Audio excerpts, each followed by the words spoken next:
guys, this is Irish and welcome to my channel. Hi guys, in today's video I want to share with you guys how I edit my YouTube thumbnail using PicsArt application. If you're interested, just continue watching.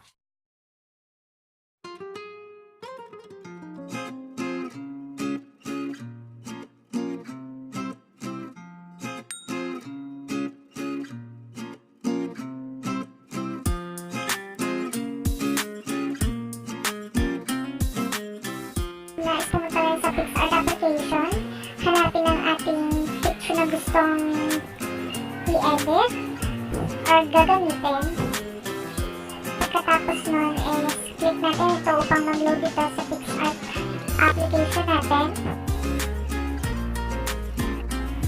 I-click po natin ang picture by clicking tools, crop, and the size is into 16:9 format or size.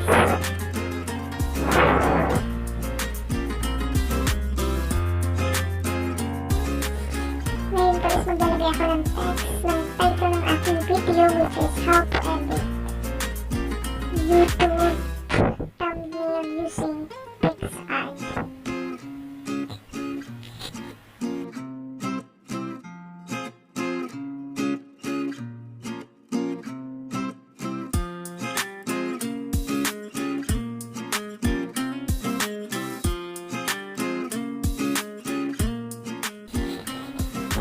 Resize po natin ang ating text by clicking the arrow sa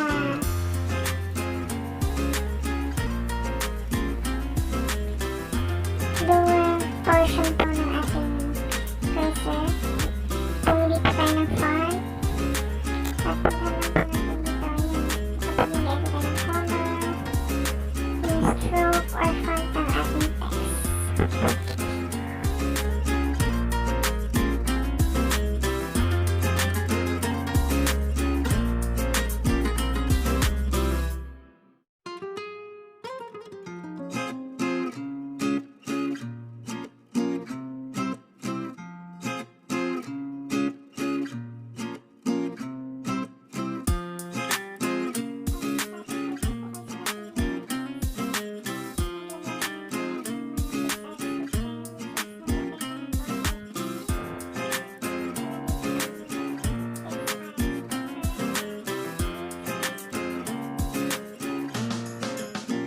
Sa pag-add nito is click na lang po natin is yung add photo.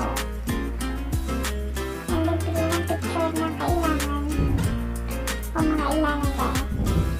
At i-resize po natin ito para sumagsakto sa ating picture size.